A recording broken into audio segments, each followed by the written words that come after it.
pessoal, boa noite a todos. Sejam todos bem-vindos, né, ao nosso quarto e último dia do workshop do SUS. Hoje a nossa temática vai ser sobre a atenção à saúde dos povos indígenas, e a gente tem a nossa convidada, a nossa palestrante de hoje, que é a psicóloga Vanessa Terena, que é uma indígena psicóloga, conselheira do Conselho Regional de Psicologia do Mato Grosso do Sul, coordenadora da Comissão de Direitos Humanos do CRP 14, conselhos da BIPSI e gestora da RASME, trabalha com questões de identidade indígena e racismo. Então, queria agradecer já de início a Vanessa, a participação, interesse, disponibilidade de estar aqui com a gente hoje. Obrigada aí, Vanessa. Mari, para começar, você passa aquele vídeo, fazendo um favor? Tá? Daí depois Isso, a gente vai, a Ana vai compartilhar a tela aqui pra gente, para mostrar o vídeo.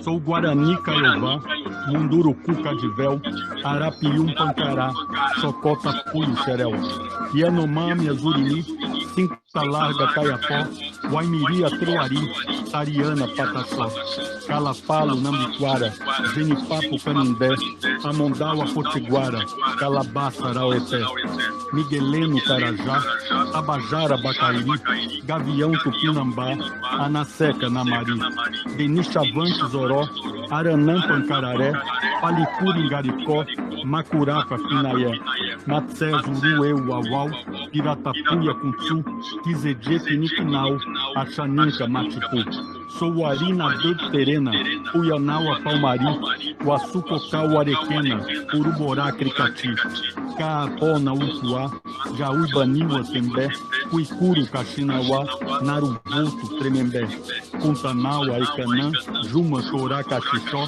Siriano Tiquipã, Ricbatsá Carapotó, Cripunca Teie Aruá, Cachuiana Icapu, Uitoto Pancaiucá, Tapeba Caruazu, Bezana Paracanã, Jarauara Caiabi, Funioa Purinã, Charrua e Seno Quini, Auetina Auacorubo, Miranha Cantaruré, Caritiana Marubo e Aualapitizoé, Parintintim Catuquina, Guaiana Chacriabá, Yaminauá Umutina, Avacanoeiro Quazá.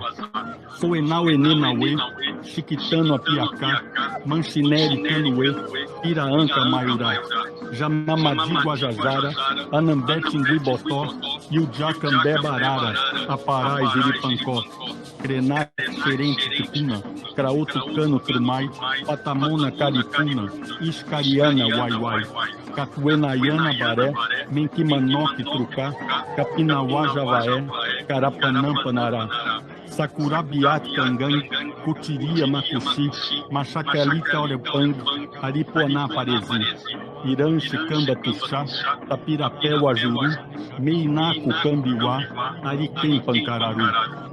Sou Guajá de Oromiti, Coiupancá Tunaiana, Icolendou Ajampi, Amauaca Barazana, Cubeu Culina Equipem, Ofaé Upda Chipaia, Suruí Paité Xotlém, Tupiniquim Curuaia, Zuruaanga Libi, Soom Diapa Uaujá, Chucuru Caxarari, Cuyuca Tumbalalá, Boraria Manaé, Imerimã Aiqueuara, Cujubim Aricozé, Arapazo Curiuara, Calancó Pitaguari, Xanenau Tapaiuna, Coripaco Piriri, Cambé Cocama Matuna, Matiscaro Banauá, Chamacuco Tenharim, Tupari Crenebará, Uapixana Oruí, Sateré Maué Guató, Xetá Bororo Ticum, Iecuana Tirió, Canela Mura Borum.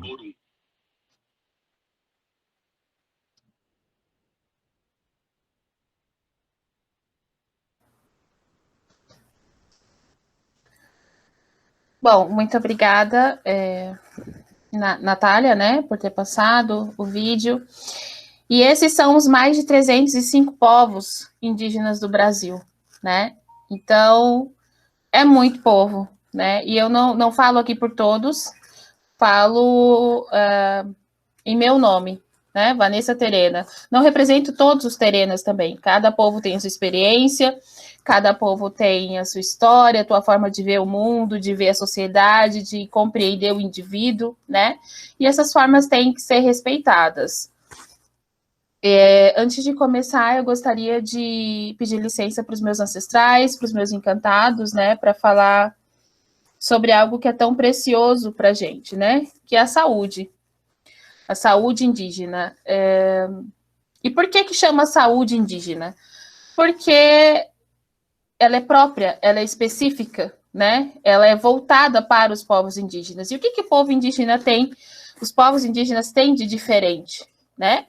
Tudo, desde a compreensão de mundo, da compreensão da terra, da compreensão do território. E é até difícil falar sobre qualquer coisa que envolva os povos indígenas sem falarmos sobre as questões territoriais. Por quê? Sem terra nós não temos saúde, sem terra nós não temos educação, sem terra nós não temos saúde mental, sem terra nós não temos nada, né? Então, a forma como nós vemos a terra não é para usufruir dos bens dela, para sugarmos tudo que ela tem, todo o ouro, todo o petróleo, tudo isso, não. E por isso que nós temos, que as pessoas nos olham, né, como se nós atravancássemos, né? Desculpa, deixa eu colocar meu celular silencioso aqui. Atravancássemos o desenvolvimento do país, né? Por quê? Porque nós sabemos muito bem que nós não podemos machucar a terra sem que ela tenha uma reação. Porque, sim, a terra é um ser vivo, né? Ela é a nossa mãe, é ela quem nos cuida, quem nos dá alimento, quem nos protege, quem nos dá materiais para construções, para vivermos, né, aqui. Então, essa compreensão de meio ambiente, a compreensão de terra, a compreensão do indivíduo, a compreensão de mundo dos povos indígenas é diferente, né? E daí, quando nós falamos, por exemplo, do meu povo, o povo Terena, é totalmente diferente do povo Guarani Kaiowá, que é aqui também do Mato Grosso do Sul, né? Eu vou falar um pouquinho de mim. Eu sou Vanessa, sou psicóloga indígena, Vanessa Terena do Mato Grosso do Sul, moro em Campo Grande, nasci aqui, capital do Mato Grosso do Sul. A minha aldeia, o meu território é a aldeia Ipeg, distrito de Saunai, que fica no Pantanal, né, sul mato-grossense. Meu pai é indígena, minha mãe é branca, é não indígena. Meu pai saiu do território dele por volta dos 16, 17 anos, trabalhou em algumas fazendas e veio para Campo Grande para tentar uma vida mais digna, né?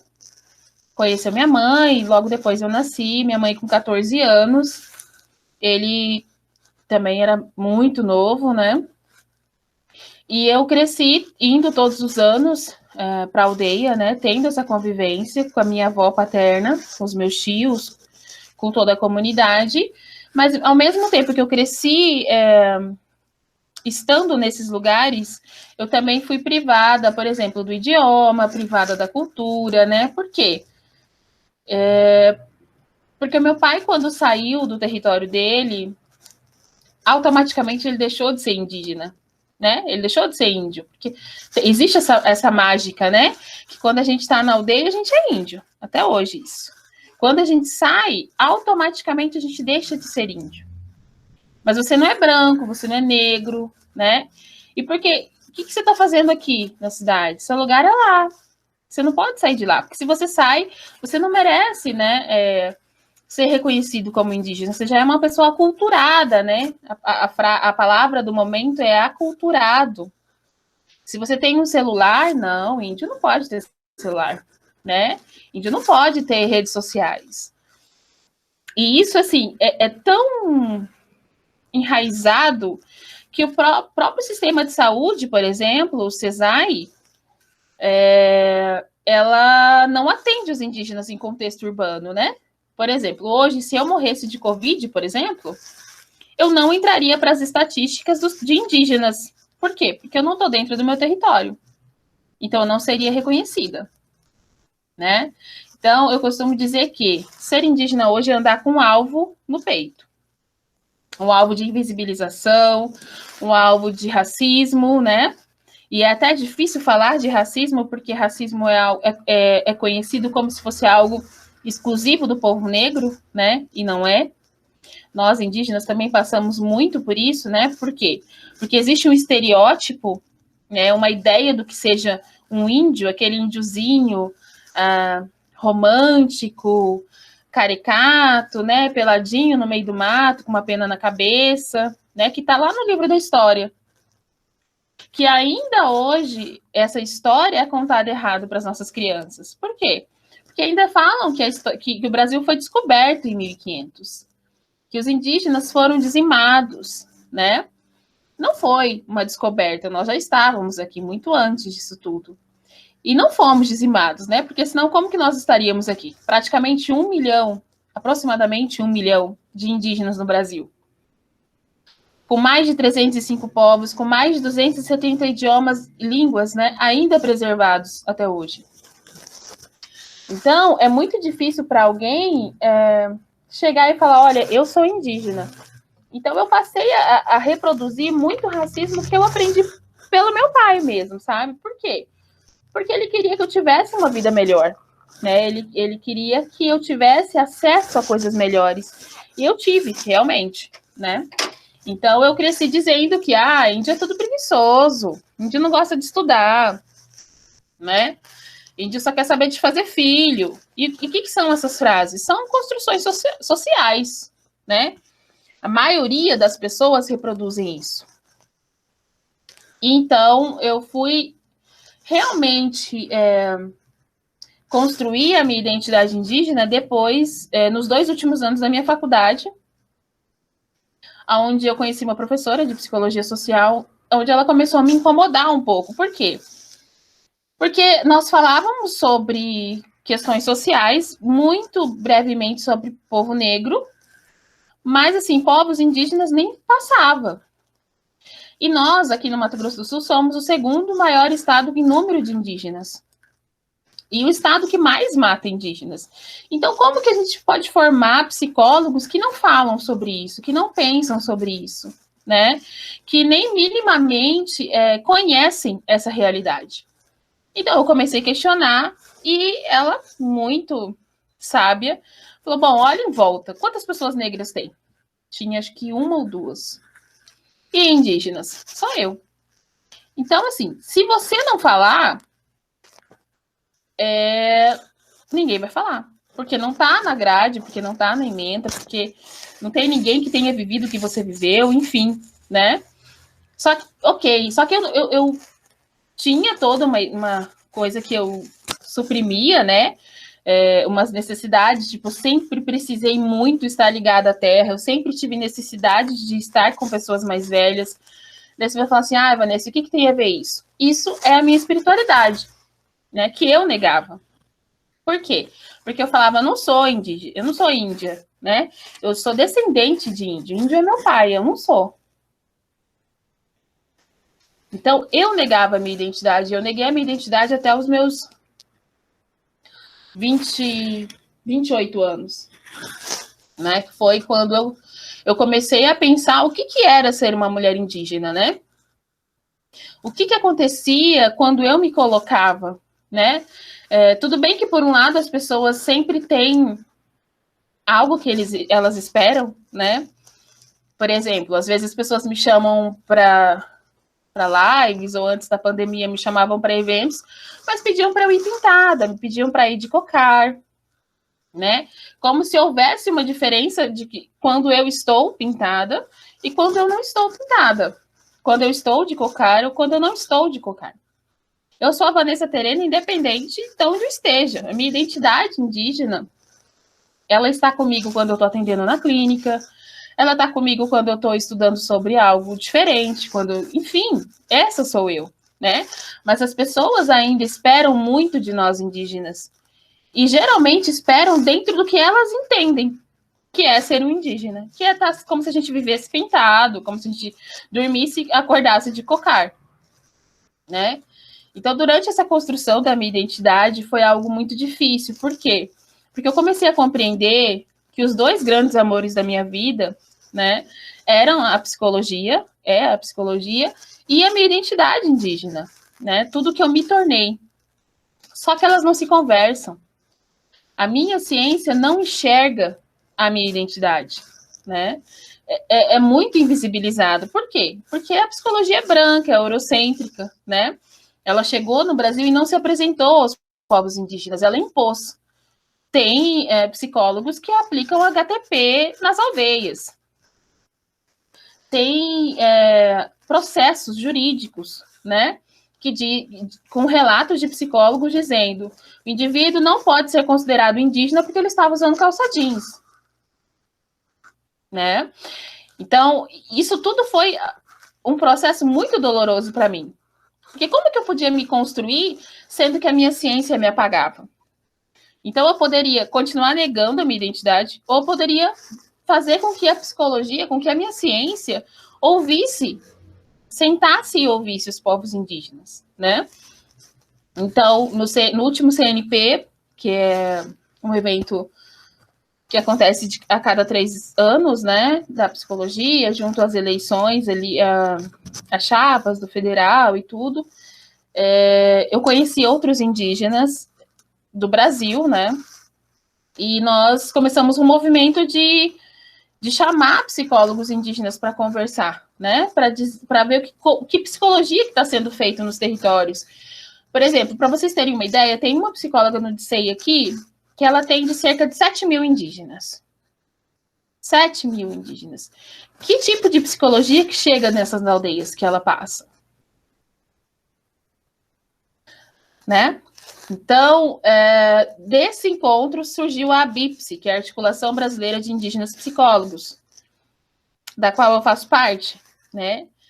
E a partir desse movimento, nós fomos conhecendo mais psicólogos, porque vocês sabem que é muito difícil para as pessoas se aproximarem do conselho, né? Nós temos uma resistência como categoria, e isso é muito triste, porque quando a gente se aproxima do conselho, pelo menos é a experiência que eu tive, né, que eu tenho até hoje, um exemplo, eu consigo fazer as coisas de uma forma muito mais efetiva, fazer as coisas que eu digo assim, chamar atenção, programar eventos, conseguir um suporte, conseguir uma estrutura mínima para falar sobre psicologia e povos indígenas, justamente por fazer parte ou estar próxima do conselho, né? Mas enfim.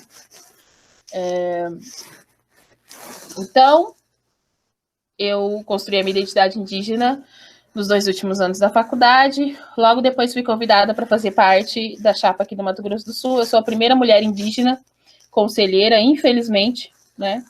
E felizmente também aqui do Mato Grosso do Sul.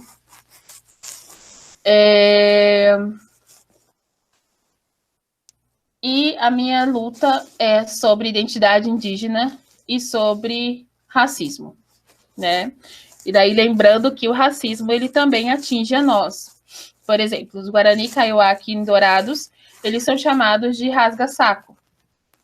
Por quê? Porque em alguns momentos, né, de fome mesmo, eles reviram o lixo das pessoas. Então, eles são comparados com os cachorros de rua, né? E daí, como que a gente vai falar que isso não é racismo? O que é, então? Quando esses mesmos indígenas, eles tomam banho de agrotóxico, porque os aviões passam para jogar veneno nas plantações e aproveitam e jogam sem querer em cima das aldeias. Né? O que é o fato deles terem sido retirados dos seus territórios, né, e deixados na estrada no primeiro militarismo, e até hoje eles estarem na estrada? O que é isso? Se não é racismo, se não é violência, se não é privação de direitos, né? Então, a psicologia hoje, voltada para os povos indígenas, ela está começando um movimento muito bonito, né? Que é de ouvir os indígenas. E não só a mim, obviamente, né? Nós temos aí muitos indígenas, como Nita Tuxá, Tainara Xerente, Edinaldo Chucuru, Miriam Tembé, inúmeros indígenas, não só na psicologia, como nas artes, como na música, né, que falam sobre saúde mental. Porque não temos como separar a saúde mental das outras questões nossas, né? E a psicologia, ela tem começado a se debruçar, a ouvir o que os povos têm realmente para falar, né? E não impor. Uma preocupação que eu tenho muito é de não negar o que está posto. Eu não nego a psicologia que já existe, eu não sonho com uma nova psicologia, uma nova teoria ou algo do tipo, não. Eu acredito em um potencial enorme que a psicologia tem para com os povos indígenas, para trabalhar com os povos indígenas, né? Por quê? Porque isso já acontece. Como eu disse para vocês no início, muitos profissionais saem da academia, saem da universidade, sem ter noção do que é trabalhar com povos indígenas, do que são os povos indígenas. E daí, por um motivo ou outro, eles arrumam um emprego, ou vão trabalhar, ou vão fazer pesquisa com povos indígenas. E daí, o que ele vai fazer? Hoje, se vocês fossem trabalhar dentro de um território indígena, ou trabalhar com indígenas em contexto urbano, ou em contexto de retomada, que tipo de psicologia vocês fariam? Vocês acham que vocês estariam preparados para isso? E daí, quando eu entro no conselho e eu tenho toda uma fala, né, de que a psicologia é isso, de que a psicologia é aquilo e tal, quando eu entrei no conselho, eu comecei a ver pelo lado do profissional também, porque nós não somos instruídos para isso. A própria academia apaga isso, né? Então, um movimento como esse de hoje, né, onde tem pessoas aqui que queiram entender, que queiram saber minimamente o que é isso, o que é a psicologia e povos indígenas, o que é saúde mental para os povos indígenas, é algo muito valioso, né? Por quê? Porque um dia, se vocês... Porque, gente, nós, indígenas, estamos em todos os lugares. Às vezes você vai atender online um paciente que é indígena e que vai trazer essa questão para você.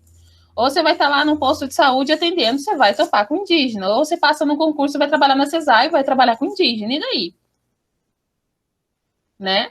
Então, minimamente, vocês sabem, sei lá, que existem nações indígenas e que cada povo que você vai trabalhar, você vai ter que aprender um universo diferente, né? Então, para a categoria também não é fácil. Então, nós precisamos pensar, não só quando a gente está na universidade, mas quando a gente vai para a clínica, quando a gente vai para a social, para qualquer lugar que a gente for, para a educação, nós temos que pensar nesses indígenas que vão precisar do nosso atendimento. Eu queria te fazer uma pergunta, Vanessa. Pois não. É muito triste saber que o estado do Mato Grosso do Sul é o estado que mais, né, assassina os indígenas, é um estado também de uma grande população indígena. Sim. Eu, na minha infância, convivi com Terena, pois lá no Mato Grosso tive uma certa convivência com Chavante e com Bororo. Uhum. Povo bravo. É. Mas com Terena, porque eu morei em Miranda. Sim. Minha aldeia fica ali próximo, entre aqui da Uana e Miranda. Fica então, né? Né? É isso. Morei em Miranda, aqui da Uana, Campo Grande, então tinha uma convivência muito, muito próxima. Você traz uma coisa muito importante, né? Nós precisamos muito, né, conhecer a cultura, né, as nações, né? A cultura é muito importante para poder também combater o racismo, né? E também haver um acolhimento, né? Entender que todos nós somos brasileiros, né? Aí eu tenho duas perguntas, né? Se essa articulação, né, que você cita de brasileira, de psicólogos indígenas, outra entidade que você conheça, tem alguma ação, algum programa, alguma ação mesmo de combate ao racismo, né?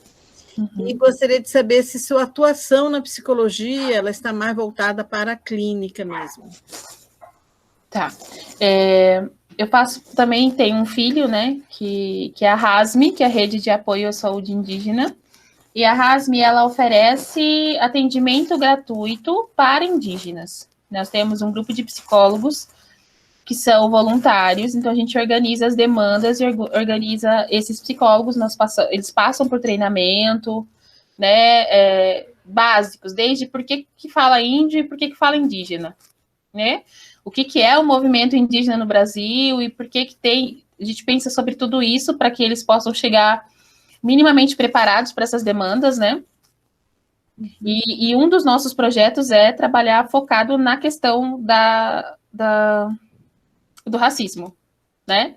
Mas ainda a Rasme é nova, então a gente está caminhando ainda, mas é um dos nossos projetos. Porque até isso para a gente é negado, né? Não é racismo. Imagina, você não é negra. Quantas vezes, por exemplo, houve um evento uma vez que eu estava produzindo e ia ser pautado as questões indígenas. E as pessoas se recusaram a colocar a imagem de um indígena. Ia ser falado sobre todo o evento, mas não, a gente não quer a imagem do indígena, vamos colocar só a imagem do povo negro. Eu falei, gente, isso é racismo, porque se fosse a mesma coisa, né, colocando só gente branca, seria racismo. E só gente amarela, asiática, seria racismo. E por que não pode colocar? Ah, não, mas não é racismo. É racismo.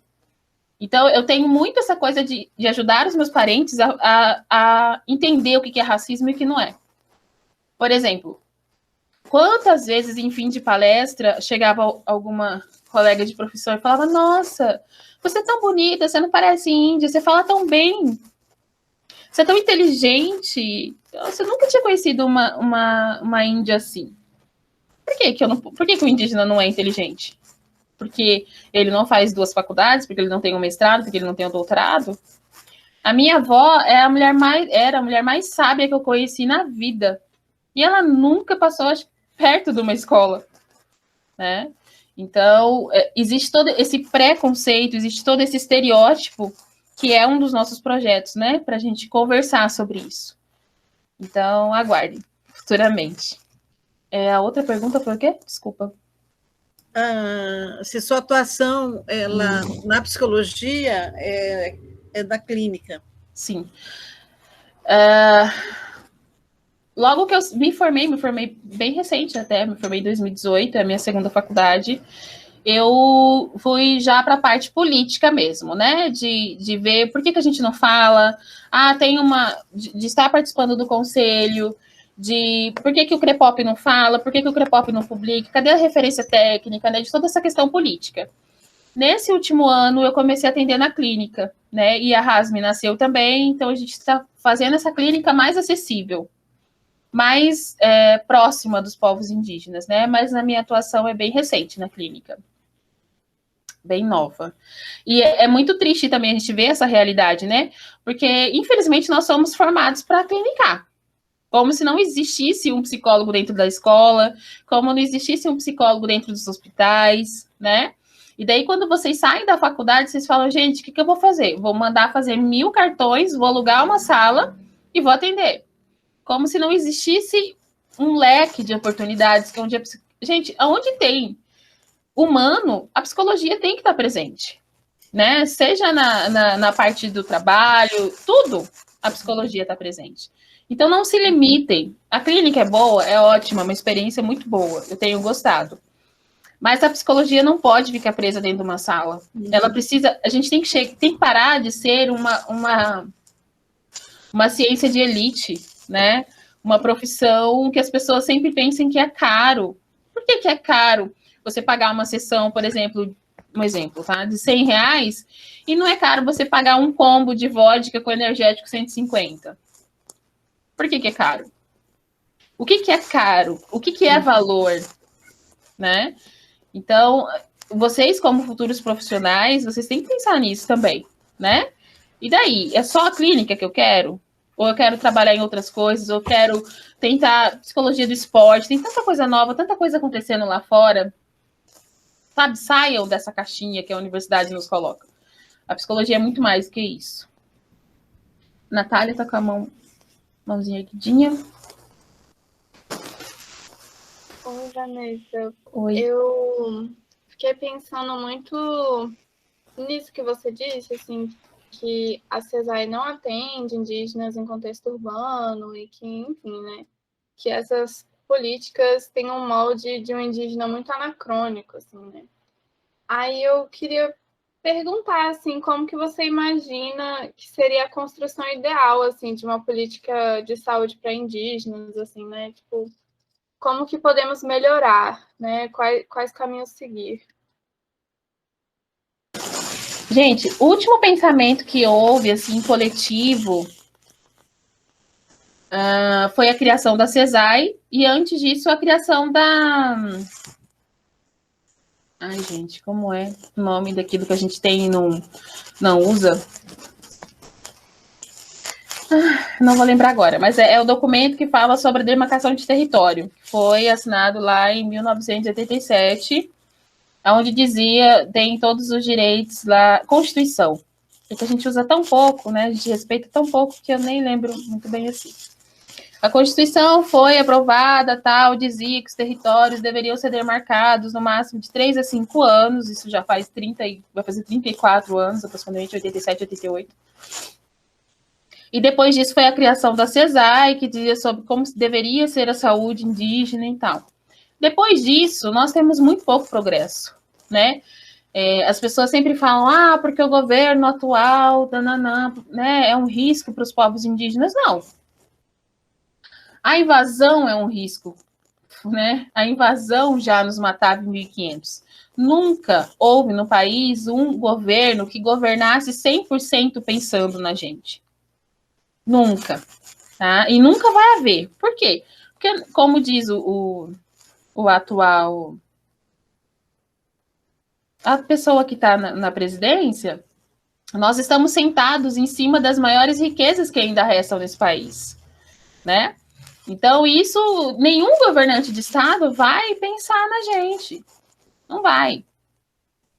Então, tudo que a gente conseguiu até hoje foi com muita luta. E a diferença desse atual governo é que parar o progresso das questões indígenas foi uma questão, foi a única promessa que ele conseguiu cumprir, né? Porque era uma promessa de candidatura. Não teria mais nenhum centímetro de terra demarcado, não temos mesmo. Parou tudo.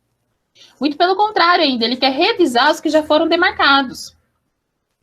Então, a diferença desse governo para todos os outros é que esse faz para todo mundo ver e as pessoas batem palma mesmo, porque é muita terra para pouco índio, né? Então, e uma das cláusulas que tem na criação da CESAI é que a CESAI ela é feita para atender indígenas dentro dos seus territórios, dos territórios demarcados pela FUNAI. Então, nós, indígenas em contexto urbano e indígenas em retomada, nós temos que ser atendidos como não indígenas. Nós não temos acesso nenhum. Vanessa, rapidinho, o que é um indígena em retomada? Eu não sei. Isso. Por exemplo, tem lá o território que está sendo demarcado, que está sendo pesquisado para ser demarcado pela FUNAI. Só que os nossos territórios, eles são maiores. Então, o que alguns parentes fazem? Porque não cabe mais gente. Por exemplo, se eu fosse morar no meu território hoje, não me caberia. Por quê? Quando a minha avó herdou da minha bisavó, era o mesmo território. A minha avó, acho que teve 8 filhos. Esse território foi dividido entre a minha avó e as irmãs. Da minha avó e das minhas irmãs, passou para os meus tios. Dos meus tios, passou para os filhos dele, né? Para a minha geração. E esses meus primos já têm filhos, então dividiu mais o território. E esse território ele não tem como mudar. É a mesma roça desde a época da minha bisavó, então a terra já está saturada. Não tem lugar mais. Por quê? O que diz a Constituição? Que esses territórios deveriam ser demarcados e revisados de acordo com o crescimento populacional, né? Porque a gente poderia se reproduzir dentro dessa terra, mas isso não acontece, nem a demarcação, quanto mais a revisão. Então, o que aconteceu? Começou a crescer a população, eles foram aumentando as cercas. Então, nós temos a cerca da FUNAI, que diz que o território é até ali, e em volta, ou igual os Guarani Kaiowá, que, por exemplo, sabia que em tal fazenda era um território deles. Eles vão e fazem uma retomada, fazem um acampamento, né? É o mesmo território, vamos supor, é a mesma área rural que tem os nossos antepassados ali. Aqui, por exemplo, no Mato Grosso do Sul, é muito mais os Guarani Kaiowá que fazem isso. Na minha aldeia também tem, né? Porque Para vocês terem ideia, a minha aldeia faz divisa com as terras da Tereza Cristina. Vocês conhecem a Tereza Cristina, né? Muito querida. Então, né, o povo terena começou a invadir essas terras da Tereza Cristina. Por quê? Porque é nosso território, né? E essas questões aí estão em processo judicial, né? Enquanto não sai, eles vão plantando, vão criando, vão crescendo dentro dessa retomada, porque o território é nosso e a gente vai e faz essa retomada. Indígenas em contexto urbano é que estão nas cidades. O que eu estava falando, gente? Eu esqueci. Acho que já tinha terminado, né? Oi? Acho que era da retomada que você estava falando, só recomendando. É que tá muito frio aqui, gente. Tava 9 graus agorinha. Então eu tô congelando. Meu cérebro tá meio lento. Então, voltando a outra pergunta lá. Eu estava falando que na CESAI eles são destinados, né, a prestar serviço somente a indígenas territorializados, né, dentro do território. E aí a minha pergunta era mais como melhorar essas políticas, né, enfim, como fundir, né, que caminho seguir aí. Políticas públicas. Primeiro, aprendendo a votar, né? Porque às vezes eu fico bem assim, espantada com o número de pessoas que me procuram e falam: nossa, eu gosto tanto dos indígenas, acho tão bonita essa cultura, eu queria tanto ajudar. E eu já perguntei para muita gente, sinceramente, tá? Em quem você votou? Né? Como assim um aliado das causas indígenas vota em alguém que quer exterminar os povos indígenas? Políticas públicas. Quem que você está elegendo no seu estado, na tua cidade? Quem são os vereadores que você elegeu? Quais são as propostas dele? Porque, assim, no Brasil inteiro tem indígenas. No Nordeste, acontece desses povos indígenas não serem reconhecidos, do apagamento ter sido tão forte que eles, assim, diante do Estado, eles não existem mais, mas existem, né? Mas e daí? Quais são os vereadores, os deputado estadual, deputado federal? Em quem que a gente está colocando lá para pensar essas políticas públicas? E isso eu falo também para os meus parentes, porque, por exemplo, dentro do nosso território era para eleger pelo menos um. A gente tem mais de 10 mil indígenas. Era para eleger pelo menos um vereador do meu território. E saíram 4. Ninguém ganhou, dividiu o voto. Então é política, sabe? Eu acho que, infelizmente, no Brasil, a gente ainda tem essa cultura de que política e religião e futebol a gente não discute. E para mim tinha que ser, tipo, matéria de escola. O que um vereador faz? O que um ministro faz? O presidente, qual que é a responsabilidade? O que é a democracia? Né? Devia ser, tipo, carteira de habilitação para você tirar o título de eleitor. Não simplesmente ir e votar em qualquer um e tá atrapalhando meu domingo, né? Então, para melhorar isso, a gente ter uma bancada indígena, por exemplo. Que nós temos a bancada do boi, nós temos a bancada da Bíblia, a bancada da bala. E cadê a bancada indígena? Só tem a Joênia, uma pichana, coitada, que fica lá gritando o tempo todo e que, graças aos antepassados, ela tem conseguido segurar muita barra no grito. Mas não é fácil.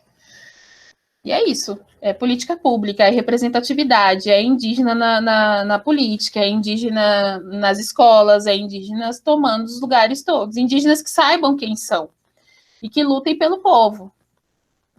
Só assim. E a gente precisa de vocês, né, gente? Para votar junto com a gente. Raquel? Vanessa, voltando nessa questão política, que eu acho muito importante, precisa da bancada indígena e precisa estar em todas as representações. É importante, né? E te parabenizo por estar no conselho, estar no CRP, né? E é nesses espaços, né, que devem ser ocupados para que essas causas também sejam tratadas, né? Porque elas são esquecidas de certa forma, né? Não são lembradas.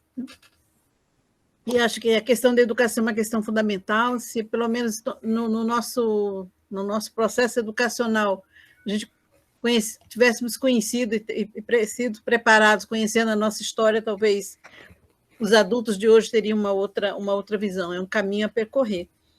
Aí eu pergunto, o que o CRP, eu não sei qual é o número de lá, CRP 14. CRP 14 tem feito em termos de ações políticas, né? Acho que muito importante, você já está conselheira, isso já é um fator muito importante. Eu queria saber que tipo de ações o CRP tem feito e tem trabalhado no sentido voltado para a questão da saúde indígena e para as questões gerais mesmo relacionadas às diferentes etnias, principalmente do estado do Mato Grosso do Sul, principalmente no combate aí essa violência, né, contra os povos indígenas. Isso. Então, o Mato Grosso do Sul é o segundo estado com o maior número de indígenas e é um estado do agro, né? É o agronegócio. Não tem outra coisa aqui além de boi e eucalipto e milho e soja. É isso, né? E isso não foge da psicologia. Por exemplo, em Dourados, onde é conhecido como a faixa de Gaza brasileira, né? Porque é um nível de guerra civil contra os indígenas, né? É conhecido mundialmente também pelos suicídios indígenas, né? Que são em números, assim, extremos. Mas, por exemplo, a maioria dos psicólogos que tem lá são filhos de fazendeiro, trabalham para fazendeiro, atendem fazendeiro. Então, esse primeiro mandato, eu acho que é o primeiro e o último, né? Eu acho, porque sempre que eu falo que eu não vou fazer, né? Minha vida é um eterno cuspir para cima, como diz minha avó. Foi para recrutar pessoas, né? Porque do mesmo jeito que as pessoas têm esse receio do conselho, né? Que tem aquela coisa, o conselho não faz nada, só cobra, nananã. Os indígenas também se afastam. Então, por exemplo, tem um núcleo de saúde indígena dentro da Comissão de Direitos Humanos. Esse núcleo só tinha eu de indígena e mais 2 senhoras.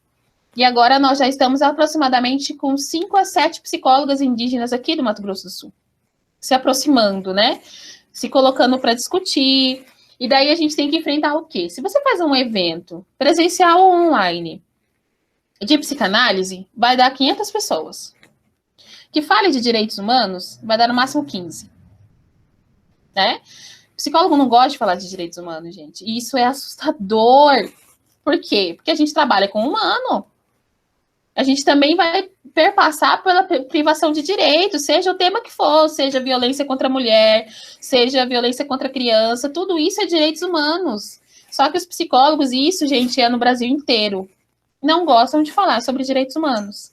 Então, a gente faz os encontros, lives. O último evento que a gente fez foi a revisão da referência técnica, né, que vai sair sobre psicologia e povos indígenas, que está muito especial, porque foi escrita por indígenas, em sua grande maioria. Então, isso é uma grande vitória, né, de ter essa visão da psicologia pelos psicólogos indígenas, né. Então, assim, esse primeiro mandato eu tenho muito apoio do meu pleno, da plenária, né, as pessoas querem saber, porque realmente tem isso, eles não sabem.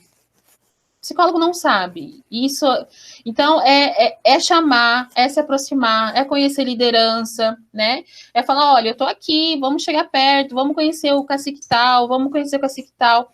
É apresentar a psicologia, né? Porque tem muita gente dentro dos territórios que não faz ideia do que é psicologia. Por quê? Porque nunca viram uma psicóloga que tem 7 mil indígenas para atender. Então, o 14, ele está se aproximando das questões indígenas, né? E isso tem sido muito valioso. Tem muita semente lá que vai florescer. E vai levar um tempo para isso. Infelizmente, mas felizmente porque a semeadura está começando. Mariana. Parabéns. Obrigada. Então, a minha pergunta vai um pouco no sentido disso que, né, você estava falando agora, em relação aos direitos humanos, enfim, que eu acho que é uma temática muito importante para a gente estudar, né, se debruçar quando a gente pensa em povos indígenas. E, enfim, estava lembrando também, quando a gente estava falando, né, desse governo aí, da campanha do Dia do Agricultor que rolou, acho que foi hoje ou foi ontem, né, muito recente, mas de um agricultor com uma arma na mão, né, e que tipo de representatividade é essa, né, e diz muito sobre o governo, né. E aí também lembrei do filme, né, que você passou pra gente ver, muito, muito, muito forte, né, e eu acho que esse contato Vocês também, gostaram? nossa, maravilhoso, Eu amo aquele muito, filme, gente. muito impactante, assim, e acho que esse contato com a arte, né, e ainda mais a arte produzida por pessoas indígenas, né, porque a produção foi de pessoas indígenas, eu acho que é muito importante nesse processo de formação, né, de você também entrar em contato com a sensibilização, né, do assunto. Por exemplo, eu já tinha entrado em contato, né, com o que acontece em relação a isso, né, dos aviões derrubando agrotóxico, mas nunca tinha visto, assim, né, de forma tão explícita, tão escancarada, né, e foi muito forte, assim, muito impactante para mim. E aí a minha pergunta vai um pouco nesse sentido, assim, né, quais são os assuntos principais a serem pesquisados, né, para um psicólogo, para uma psicóloga que quer trabalhar com essas populações, né. Quando eu estava me formando, estudando, né, essas temáticas, eu vi muito, né, participei de um levantamento, assim, de uma pesquisa que era um levantamento de artigos sobre essa saúde mental com povos indígenas, né, e vinha muito alcoolismo, vinha muito suicídio, violência, e vejo que o psicólogo está se debruçando bastante por essas temáticas, né, esses assuntos. Alguns, né, não tão interessante a abordagem, né, que eles trazem, mas outros são interessantes, assim. Mas eu queria saber o que mais, né? O que mais a gente tem que estudar além disso? Uhum. Primeiro de tudo, você tem que estudar o povo que você quer trabalhar, né? Por quê? Porque são mais de 305 povos, cada um com uma visão de mundo, cada um com uma visão de indivíduo, cada um com uma concepção do que é saúde, né? A questão, lógico que nós temos uma questão básica, né? Por exemplo, saúde para um indígena é poder tomar um tereré debaixo do pé de manga, não ter aquela correria estressante, né? Ter as crianças ali em volta para contar uma história, ter uma vida tranquila, básica, né? Eu lembro que tem um cacique aqui que ele é mestre e ele tem uma questão de uma faculdade indígena aqui em Dourados, uma coisa assim. E eu lembro que a gente conversando, ele falou assim, todo mundo fica me apedrejando, porque o mundo inteiro está preocupado com o PIB, que é Produto Interno Bruto. E eu não estou preocupado com isso, eu estou preocupado com o FIB, que é a Felicidade Interna Bruta, né? Eu não preciso ter 20 pares de calça, eu não preciso ter 5 pares de tênis, eu não preciso estar naquele lugar para estar feliz. Eu não vou ficar feliz só quando eu perder 20 quilos. Não, cada dia é uma felicidade diferente, cada dia é uma experiência diferente. Então, a base da saúde para a gente é essa, né? De que o consumismo, lógico, gente, que a gente aprende muita coisa, né, com os não indígenas. Então, tem indígena que vai passar a vida inteira correndo e tá tudo bem também.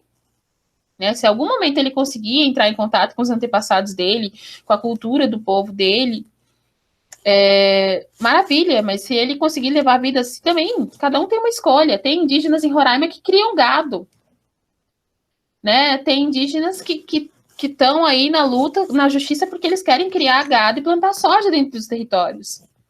Então, cada indígena vai ver o mundo de uma forma. E a psicologia, a única coisa que a psicologia tem que fazer é acolher. Ela não tem que fazer mais nada do que isso. É acolher essas especificidades, respeitar isso, né? E fazer o que ela puder. Ela também não vai dar conta de tudo, né? Então, a primeira coisa é conhecer o povo que você quer. Estudar o povo. Qual que é a história desse povo? Qual que é o ideal de criação? Como surgiu esse povo? Né? Qual que é o comportamento? Por exemplo, o povo terena é muito político, o povo terena convive muito bem, onde ele chegar, ele convive muito bem, fala muito bem, né? Aprende as coisas muito rápido, é muito comunicativo. Já o povo Guarani Kaiowá, que eles têm preservam mais o idioma, né? Tem uma história muito mais forte, né? Muito mais sofrida. Lógico que eu não estou comparando sofrimento, mas até hoje eles passam por coisas horríveis, né? Eles dificilmente confiam nas pessoas que não sejam do povo dele, tem uma extrema dificuldade de falar em público, de falar com outras pessoas. Por exemplo, esses dias atrás, eu faço parte de alguns grupos de saúde aqui em Campo Grande, e teve um caso de um indígena que ficou mais de 12 horas sentado no posto de saúde, porque não chamaram ele, perderam a ficha dele, não sei, e ele não conseguiu ir falar com a enfermeira de que não tinham chamado ele. De vergonha, entendeu? Nós temos casos em Dourados de indígenas que morreram por não conseguirem falar o que estavam sentindo. E não ter um intérprete, porque era um posto, não era CESAI, então não tem intérprete. E daí, você, enfermeiro, como que você vai atender uma pessoa que você não sabe o que ele está falando, que você não entende o idioma que ele fala? Então, cada povo tem uma característica, né? Nós temos, a Raquel falou do povo Xavante. O povo Xavante é muito bravo, um povo tem uma postura muito firme, né? O povo Tuxá é um povo da Bahia, eles são, o Nordeste em geral, né? Mas o povo Tuxá, o povo Pataxó são muito mais artísticos, né? Eles gostam das pessoas verem eles pintados, eles com cocar, eles são muito artísticos nas pulseiras, colares, né? Então, cada povo vai ter uma identidade. Não existe o índio, e é por isso que a gente não fala índio, né? O não indígena não fala índio, porque às vezes a gente fala. Mas o não indígena não pode falar índio por quê? Porque o índio não existe. A ideia do índio é esse sujeito, é a cara de índio, né? E esse sujeito não existe. O que existe são mais de 305 povos indígenas. Tem indígena do cabelo liso, indígena do cabelo cacheado, indígena da pele mais clara, indígena negro. Nós temos uma diversidade. Então, falar índio não cabe, né? Então, o início de tudo é você saber qual povo que você quer, qual povo que você vai estudar. Esse povo se concentra mais dentro do território? Quais são as lutas desse povo?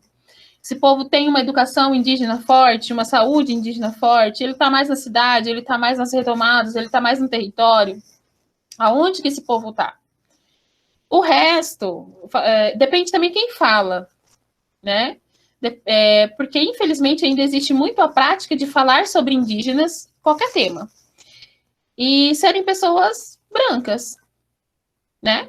Pessoas que, eu passei 30 anos, eu já fui corrigida várias vezes, gente, por pessoas que passaram 10, 20 anos dentro das aldeias, né?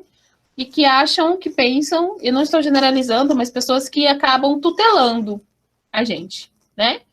Não, eu já estudei isso, então essa é a verdade. Por exemplo, eu estava numa aula e a professora falando sobre a escravização para os indígenas, né? E eu comentando que muitos indígenas cometiam suicídio para não serem escravizados. Ela falou que aquilo era mentira. Era mentira porque existiam documentos e cartas, né? Ou seja, para nós indígenas, a gente não tem o direito nem de contar a nossa própria história. Por quê? Porque um documento de 1500 e tanto, de alguém branco que escreveu ali, sabe mais do que a ancestralidade, sabe mais do que a oralidade, sabe mais do que o nosso povo, né? Então, tomarem muito cuidado com as fontes que vocês estudam também. Isso é muito importante. Nós temos aí cientistas indígenas maravilhosos em todas as áreas. Nós temos, por exemplo, o Eloy Terena, né, que é advogado da PIB, ele tem pós-doutorado. Então, é uma pessoa que, né, nós temos médicos, temos todas as profissões têm indígenas. Então, se vocês pesquisarem por indígenas que escrevem, vocês vão ter materiais muito mais confiáveis. E é isso. Mais alguém?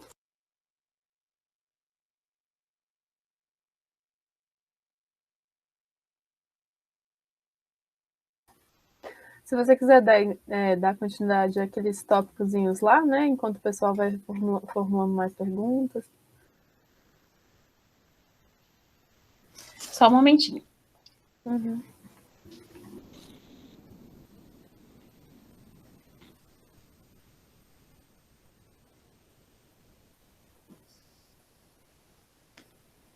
Eu acho que um ponto bem interessante é a gente falar sobre o contexto urbano, né? que é até a pergunta que vocês me fizeram, mas como que o indígena chega no SUS? Ele chega como um não indígena, né? Ele vai ser atendido lá na classificação de risco.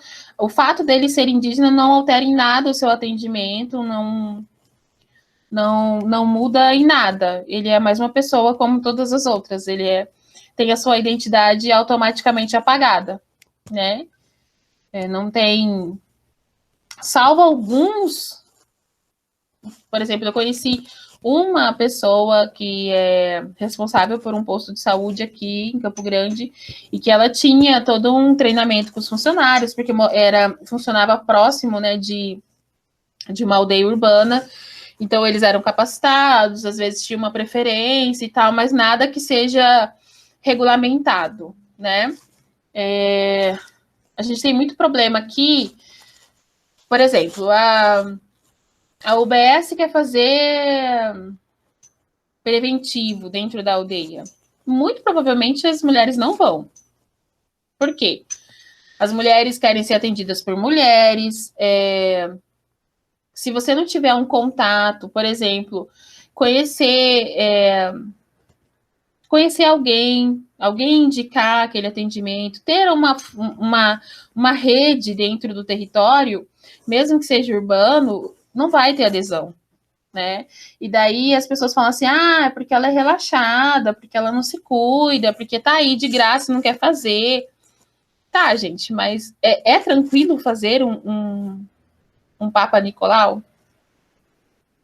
Para nós, mulheres? Qualquer mulher? Não é. É algo estressante, né, minimamente falando. E para alguém que não sabe nem o que é aquilo. Porque assim, dentro das aldeias... E isso é muito por conta da própria invasão, né, de tudo que foi ensinado pra gente. Mulher só fala de coisas de mulher com mulher. Então, as parteiras, as rezadeiras, as raizeiras, né? Então, por exemplo, a minha avó, quando tinha algum problema e tal, ela procurava mulheres para ser atendida. Em último caso, tipo, pajé. Mas e daí a pessoa vem para a cidade onde ela é apagada, onde ela é questionada, onde ela é hostilizada, e daí do nada ela vai lá fazer um exame médico, sem ninguém dentro, sabe? Se ninguém indicar, se ninguém explicar. É igual a adesão à vacina, né? Aqui no Mato Grosso do Sul também foi devolvido para o SUS, em média, mais de 100 mil, aproximadamente, doses de vacina. Por quê? Porque não teve adesão dentro dos territórios. E por que não teve adesão dentro dos territórios? Muita fake news, né? Porque, pasmem, mas dentro das aldeias tem internet, todo mundo tem celular, né? A gente está bem presente, assim, né? E ninguém nunca chegou lá para explicar.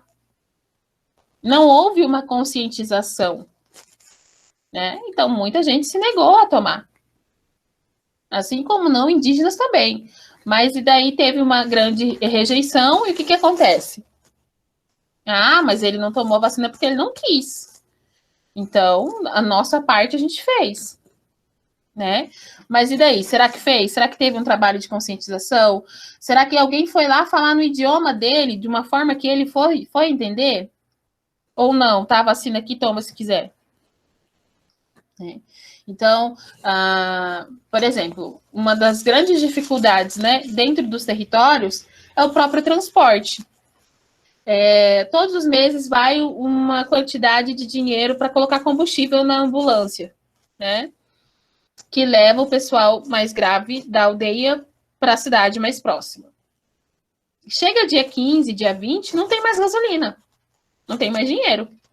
E aí? Uma tia minha, esposa de um tio, irmão do meu pai, ela perdeu um bebê, porque ela começou a sentir dores, sentir contrações e algumas complicações no parto. E até eles chamarem uma ambulância de Aquidauana até chegar na aldeia, o bebê morreu na barriga dela.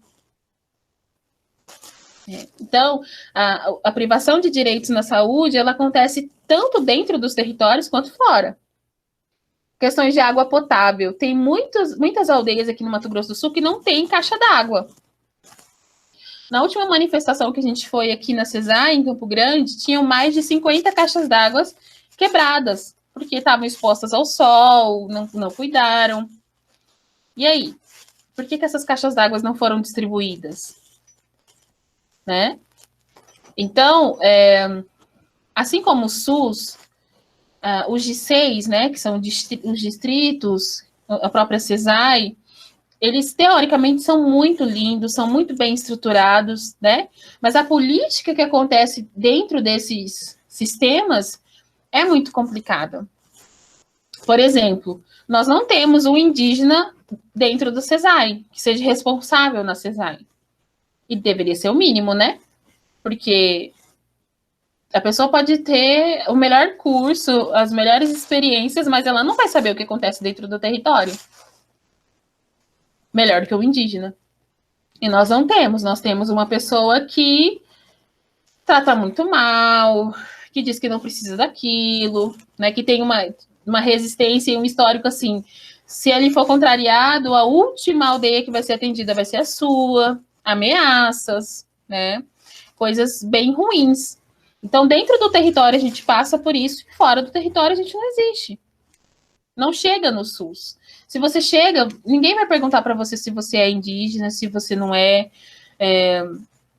qual que é o teu povo, o que você precisa de um intérprete. Por exemplo, um caso envolvendo a psicologia. Envolvendo assim, né? Dentro de uma equipe multidisciplinar, próximo de uma aldeia, tinha um jovem que estava se preparando para ser cacique. Cacique não, pajé. Então, ele estava assim... Ele não podia comer qualquer carne, ele não podia tomar qualquer água, ele estava recluso, né? Ele estava em períodos de oração, de rezo, e ouvia vozes, via coisas, né? E uma agente de saúde levou para essa equipe multidisciplinar, responsável ali, né, pelo distrito, e ele foi diagnosticado com esquizofrenia. Então, ele foi internado, né, só que ele não comia qualquer coisa. Ele não podia comer, porque ele estava no processo para virar pajé. Tem indígenas aqui em Dourados que eles não sabem comer com garfo e faca. Então, eles não sabem comer no posto de saúde, porque eles não vão ficar comendo com a mão. Nem isso pensam, né? Que se ele sabe comer de garfo, ele só sabe comer de colher, o que é, qual tipo de acolhimento. Enfim, ele foi diagnosticado com esquizofrenia, foi internado e parou de comer. Porque ele não podia comer qualquer carne, enfim. Ele conseguiu fugir depois de um tempo e se escondeu numa mata próxima ali ao lugar. As matas, elas não têm mais as mesmas frutas, os mesmos animais, né? As mesmas nascentes d'água, não tem mais as mesmas providências, né, para qualquer pessoa. E o que aconteceu? Ele morreu de fome, né, desnutrido. E aí? Nessa equipe tinha um psicólogo. E faz diferença se era o SUS ou se era a CESAI? Mari? Mais uma reflexão que eu estava tendo aqui, que você falou, né, da colher, falou que o acolhimento aí não foi feito, né, e aí me veio assim, né, que às vezes o acolher, né, e principalmente pensando na saúde mental dos povos indígenas, que ela não é essa saúde mental, né, mente que a gente está pensando, né, então ela tem muita relação com a própria saúde física, a própria saúde relacional, do ambiente, do território, igual você falou, né. Então, uma colher, né, pensar como essa pessoa vai se alimentar, né, já é uma forma de acolhimento de saúde mental, né, eu acho que quando a gente está trabalhando com esses povos, mas eu acho que isso também deveria ser ampliado para trabalho com todo mundo, né, de forma geral. A gente tem que pensar o que faz sentido para aquela pessoa, né, no acolhimento, na saúde dela. E aí eu estava lembrando também de outros casos que eu já ouvi falar, assim, da atuação do governo, né, tentando fornecer recursos para essas populações, e aí eles vão lá e dão por exemplo, tem que distribuir alimento, aí vão lá e fornecem muito alface, né? Tem muitas etnias, pelo que me falaram, que não comem alface, né? E aí vão construir casas para essas pessoas, né? E aí constroem casas naquele formato clássico que também não Com vai banheiro fazer... dentro. Na minha aldeia não tem banheiro dentro de do lado casa, da tudo fora. cozinha. Então, eu acho que, sei lá, reflexões. Muito louco. E essa questão do acolhimento é muito real, porque, por exemplo, tem indígenas que não sabem dormir em cama. Não é que não sabem, né, gente? Mas que não gostam de dormir em cama. Só dorme na rede. Às vezes, tipo, chega um bebê para ser atendido, fica internado e esse bebê chora dia e noite. Por quê? Porque ele nunca dormiu numa cama, ele dorme na rede. Então, em Roraima, principalmente, se eu não me engano, foi em Roraima, norte ali, tiveram algumas instalações para atender pacientes de Covid, pacientes indígenas, que não tinha cama, era rede, né? Então, o que é o acolher? Não é você pensar nas especificidades do seu paciente? E até o fato de como ele come, de como ele dorme, de que idioma ele fala, tudo isso faz parte dele. Se você não faz o básico, que acolhimento que a gente faz? Ana Carolina? Eu estava anotando aqui. Eu tenho duas perguntas, na verdade. A primeira não sei se é a primeira ou a segunda. Enfim, é que você quiser responder primeiro. Mas eu queria perguntar sobre os idiomas, se existe algum local que uma pessoa não indígena poderia estudar os idiomas e aprender a falar, e como funciona isso.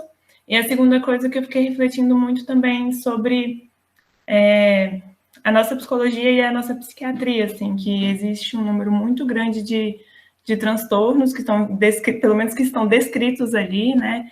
Então eu queria perguntar um pouco isso, assim, como que é isso, sabe? Porque você falou um pouco do seu relato agora de uma pessoa que foi diagnosticada com esquizofrenia e que não foi levada em consideração a cultura, não foi levada em consideração toda a vivência, a identidade daquela pessoa e tudo mais. Então eu fico pensando, me questionando até que ponto a gente, dentro da psicologia realmente, e da psiquiatria também, né? Até que ponto a gente está realmente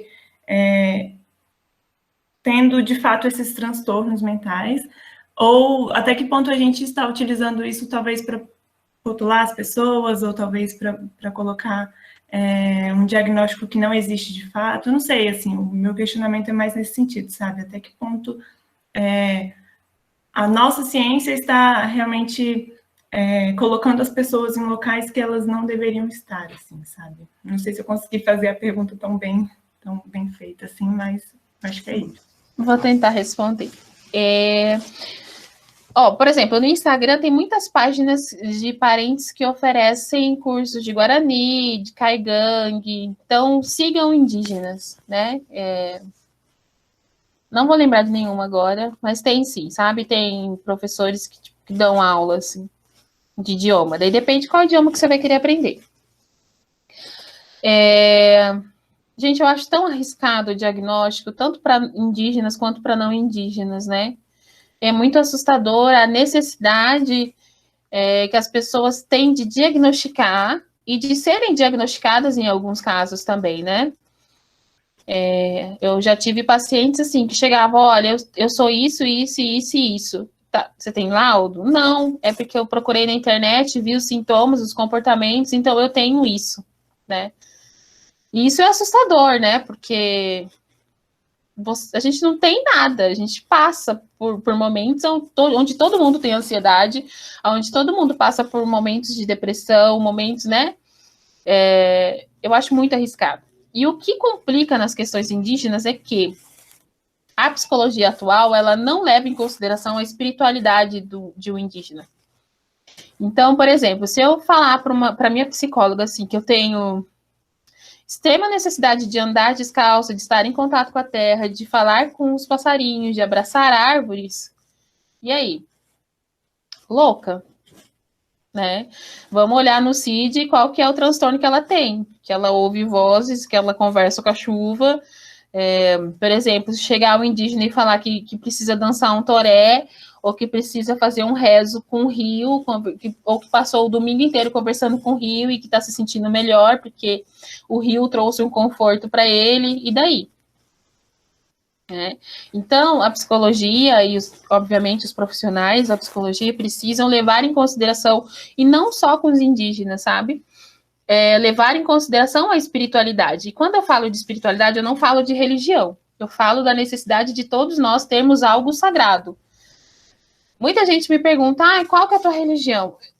Qual que é a religião dos indígenas? Nós não temos religião antes da colonização. Por quê? Porque nós nunca nos separamos do nosso sagrado. Mas aí quando a colonização chegou, e vocês sabem que desculpa a palavra, toda cagada que acontece até hoje. Então, nós, povos indígenas, somos muito ligados à espiritualidade, muito. Então, às vezes você vai atender um paciente que está fraco, emocionalmente, que não consegue, sei lá, se relacionar de forma satisfatória, e tudo isso e tal, e às vezes o que ele precisa é essa troca de energia com a natureza. É ser ouvido dentro da sua individualidade, mas contemplando toda a grandeza que ele traz com ele, que é a grandeza do seu povo, que é a grandeza dos seus antepassados, que é a grandeza dos aprendizados que ele teve, do apagamento que ele teve, do racismo que ele passou, de ter que negar a própria identidade para não ser rejeitado, Então, tudo isso tem que ser compreendido quando a gente fala de povos indígenas, assim como não indígenas, mas é porque a nossa espiritualidade é visto como algo herege, algo pecaminoso, algo pagão, Eu acho que é isso. Eu tenho muito medo dos diagnósticos, mas eu acho que eles não seriam tão frequentes se a gente levasse em consideração a espiritualidade dos povos indígenas. Consegui responder? Obrigada. Vou falar mais uma coisinha aqui. É porque eu estou na Rasmo também com a Vanessa, E aí essa questão da espiritualidade foi uma questão que me tocou bastante, dos nossos encontros. E eu vejo que muitos psicólogos e psicólogos lá são tocados também por isso, E vi muita gente comentando como estar em contato com pessoas indígenas, no atendimento. E é aquela questão, A Rasmo está ali para sentar e escutar os povos indígenas, aprender com eles. Então, vi muita gente falando como isso impactou, a própria visão da psicologia, assim, como a espiritualidade, entrar em contato com a espiritualidade do outro, faz, principalmente com povos indígenas, faz você também observar a sua própria espiritualidade, e o poder transformador que isso tem, tanto nas nossas vidas pessoais, quanto na parte profissional mesmo. Então, era mais isso, se você quiser comentar um pouco, Vanessa, da sua experiência também. Assim, é muito estranho como os psicólogos mesmo, têm medo de falar de espiritualidade, porque a gente não pode falar de religião, a gente não pode induzir o nosso paciente ou a pessoa que você está atendendo ali a algo que é seu, Mas não tem como não falar de espiritualidade, gente. Porque o ser humano, até quando o ser humano é ateu ou agnóstico, ele não acredita em nada, ou ele tem algo sagrado que é dele. E a forma como ele se relaciona com esse algo sagrado vai dizer muito do que ele tem, do que está adoecendo ele, de qual comportamento que ele está tendo, Então, na Rasme, a gente bate muito nessa tecla, Tá, mas como que tá a vida espiritual dele? Como que ele tá conseguindo conviver dentro dessa questão, desse problema, e como está a identidade, como está a espiritualidade, Então, às vezes, o psicólogo sofre um pouquinho para treinar, a olhar por esse lado, assim. Tem uma outra questão aqui também, que está no script, que é a questão de como foi para mim estar dentro de uma universidade, E, gente, para mim foi muito difícil, porque foi eu construí a minha identidade lá dentro, Então, eu estava numa crise existencial, escrevendo meu TCC e, ao mesmo tempo, descobrindo quem eu era, de verdade.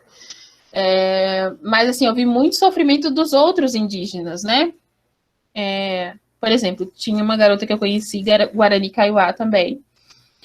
e ela estava no último ano de pedagogia, e ela compartilhou com a gente, assim, um extremo sofrimento, que ela estudava, assim, porque ela precisava. Por quê? Porque ela fala Guarani, então ela tem muito sotaque, né? Então ela falava assim, eu vou, mas eu não falo na sala de aula. Eu não falo porque toda vez que eu dou opinião, as pessoas riem do meu sotaque, as pessoas riem do que eu falo. Então eu só tô lá porque eu preciso me formar para trabalhar dentro da aldeia, para ajudar o meu povo. Então vocês pensem o tamanho do sofrimento de uma pessoa que não pode falar dentro da sua sala de aula, porque ela é rechaçada, né? As pessoas riem, as pessoas zombam dela. Quando eu estava fazendo meu TCC, eu atendi uma menina de 6 anos, indígena, que ela só falava nas férias. Porque na cidade ela não falava, principalmente na escola, porque as crianças riam dela. E era uma escola indígena. Então, quando ela voltava para a aldeia, ela se sentia à vontade para falar e ela voltava a falar. Então, todas as instituições, para nós indígenas, são muito adoecedoras. Muito. Nós precisamos, assim, estarmos muito bem fortalecidos na nossa identidade. O que eu não passei de dificuldades dentro da universidade, eu passo nos meios da psicologia. Por exemplo, a maioria dos eventos que eu participo, as pessoas precisam confirmar o que eu digo, né? Eu preciso, porque assim, porque você não parece índia, né? Então eu preciso ficar a todo tempo falando, olha, eu tô aqui, olha, eu posso falar por mim, olha, eu sei como é ser indígena, porque eu sou indígena, olha, não é assim que se fala, né? Então, assim, é extremamente cansativo ser indígena e ser psicóloga, porque a psicologia, ela tem essa tutela muito forte, né?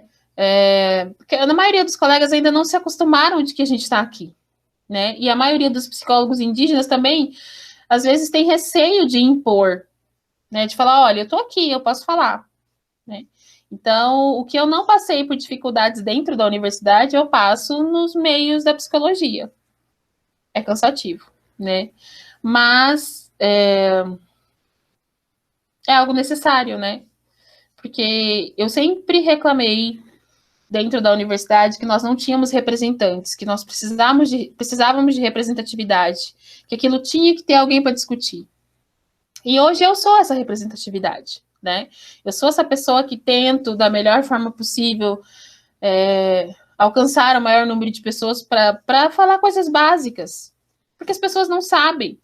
Nós somos muito bem treinados para não sabermos. Então, geralmente, quando eu termino a minha fala, as pessoas ficam chocadas. Gente, onde que eu estava que eu não percebi isso? Aonde que eu estava que eu não sabia disso? Né? E, assim, falar sobre indígena no Brasil é como se fosse algo muito novo para a maioria da população, né? Por quê? Porque tá todo mundo preso naquele estereótipo daquele bendito índiozinho pelado com a pena na cabeça. E daí, quando você se depara com uma indígena psicóloga, uma indígena médica, uma indígena cantora, uma indígena dançarina, artista, seja lá o que for, não é esse indígena, não é esse índio que eu conheço, né? Então tem todo um estranhamento, tem toda uma rejeição e tem toda uma adaptação. Então, acho que esse é meu papel, né, até o momento, de poder acessar o maior número de pessoas possíveis, para ajudar vocês a compreender toda essa imensidão que né, os povos indígenas do Brasil. Também tem um ponto que fala sobre as atuações do psicólogo, né, com pessoas indígenas, em aldeia, em contexto urbano e tal. Acho que a gente pode aprofundar um pouquinho mais isso. O trabalho do indígena, o trabalho do psicólogo dentro dos territórios, ele é feito mais no acolhimento, orientação, né? Trabalhos em grupo, por exemplo, grupos de diabético, grupos de terceira idade.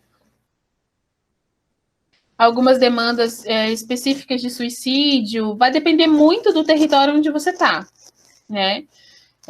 E assim, gente, o psicólogo vai fazer o que ele pode fazer, porque é igual o exemplo que eu dei para vocês. Vocês se imaginam atendendo 7.000 pessoas?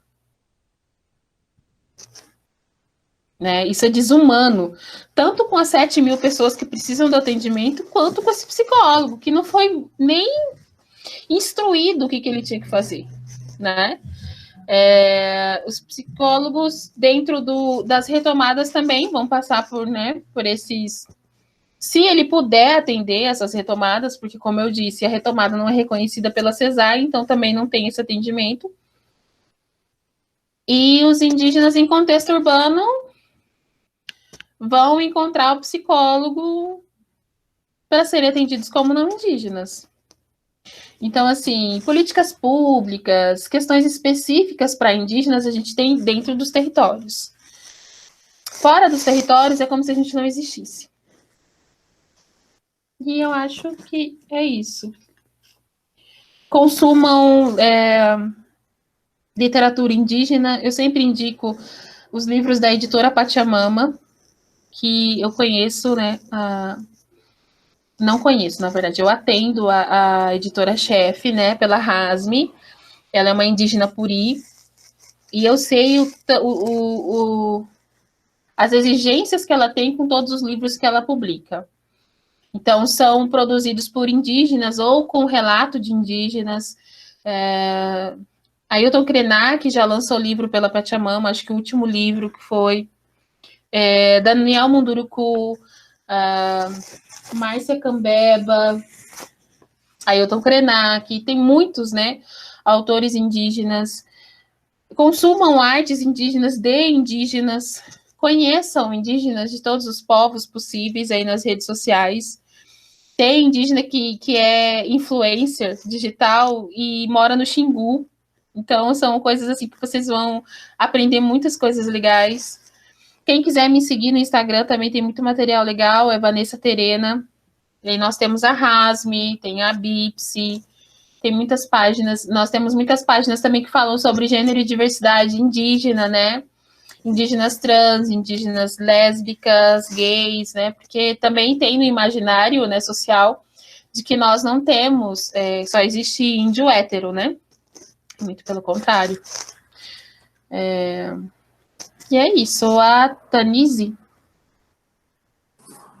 Só uma pergunta agora que você mencionou de novo, né? Os indígenas fora do território, como eles são invisíveis, né? Perante o Estado, perante a sociedade no geral.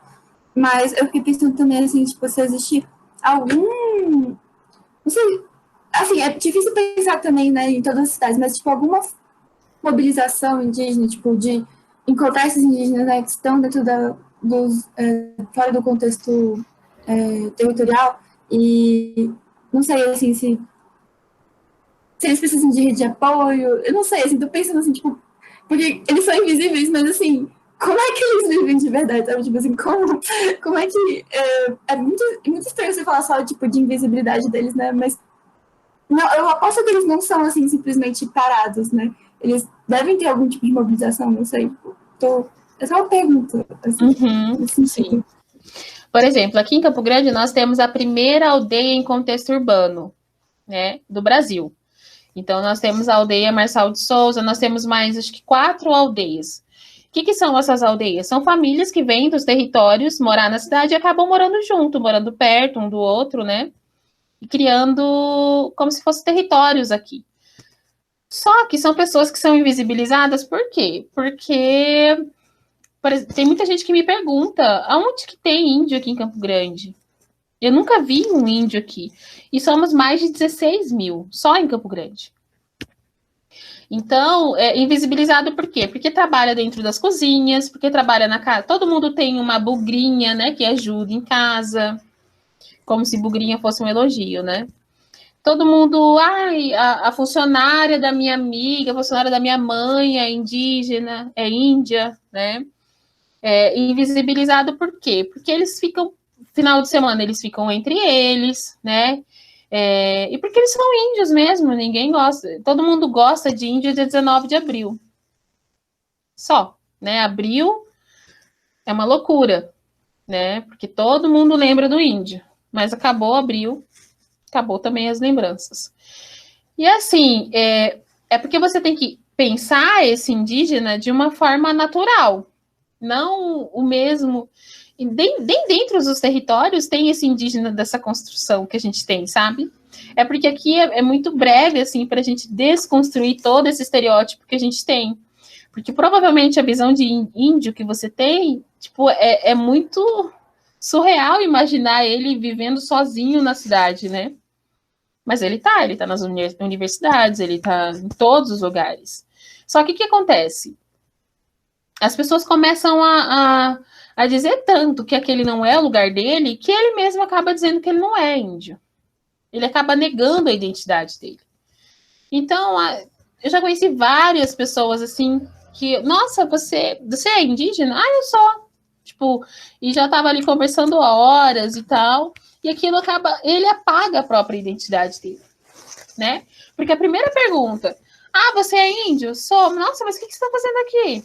Você tem tudo dentro da sua aldeia, por que você saiu? Né? Porque as pessoas realmente acreditam que a gente ganha um salário do governo, tá, gente? Um salário da FUNAI e para sobreviver. As pessoas realmente acreditam nisso. E então, assim, é como se a gente passasse por aquela placa da FUNAI que fica na entrada das aldeias e automaticamente a gente perdesse a identidade. E daí você não é branco e você não é negro na cidade. E quando você volta, você também não é mais tão índio assim. E daí, quem que é o indígena em contexto urbano?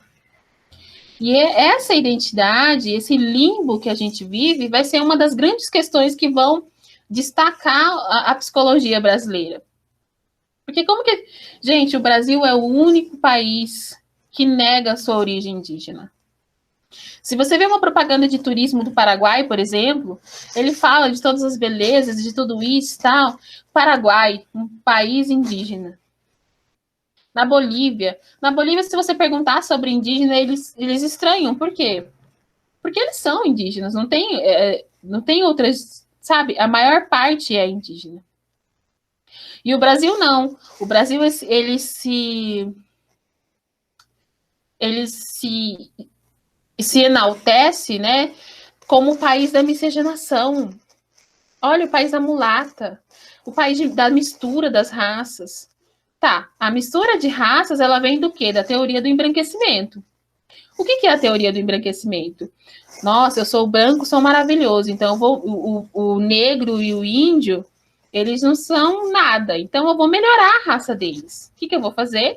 Vou ter filhos. Vou embranquecer, né? Por exemplo, eu nunca tinha pensado nisso, gente, sinceramente. Eu sempre falava assim, nossa, minha avó foi pegar laço, ela era muito brava, minha bisavó. Ela devia ser muito brava, né, e tal. Até que um dia eu pensei, por que ela foi pegar laço? Porque ela foi estuprada, né? Então, eu sou fruto de um estupro. Os meus sucessores vão ser fruto de um estupro, de uma violência, né? Por quê? Porque o Brasil, a colônia, incentivava, você quer ganhar terra? Então tenha filho com uma índia. Mas você acha que ele vai conquistar, que ele vai casar, que ele vai... Não, ele vai estuprar e vai ter uma filha e vai ganhar terra. Né? No Nordeste mesmo, nós temos muitos indígenas não, mas muitas pessoas que tentam retomar sua identidade indígena e não conseguem por quê? Todo mundo tem avó que era índia. Eu tenho uma avó, dizem que ela é índia, mas eu não sei o povo. Dizem que ela é índia, mas ela não gosta de falar disso. Por quê? Porque as mulheres casavam e elas mudavam o nome. Elas seguiam a família do marido. Então, é aquele tabu, sabe? Ninguém fala muito disso. É índia, mas eu não sei.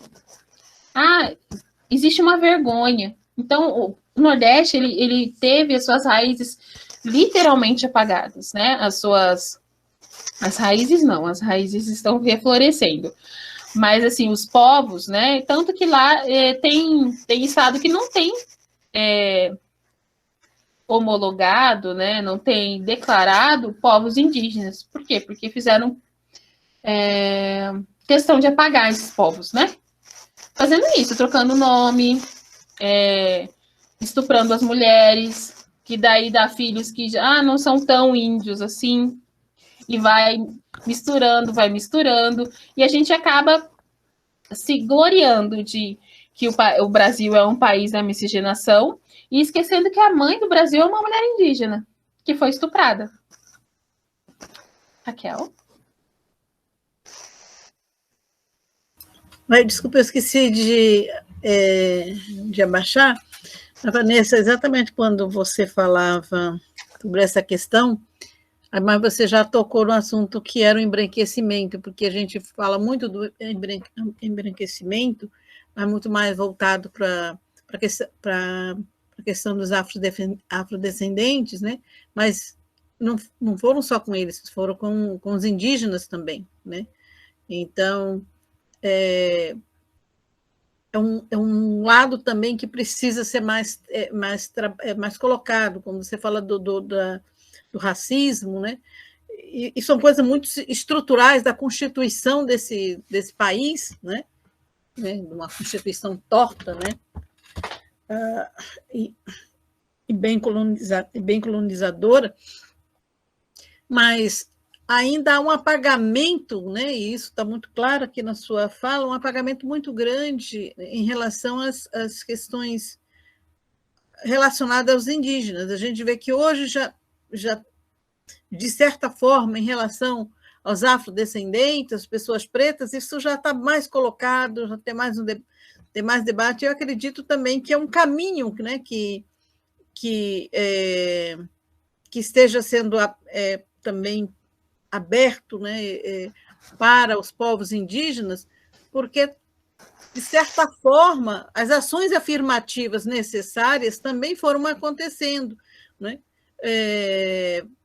E esse espaço está começando, eu digo começando porque eu acho que ainda está muito incipiente, está começando a dar lugar aos povos indígenas, né? A gente vê aqui na universidade, a Universidade de Brasília, é muito recente o vestibular, né? O vestibular nas diferentes áreas.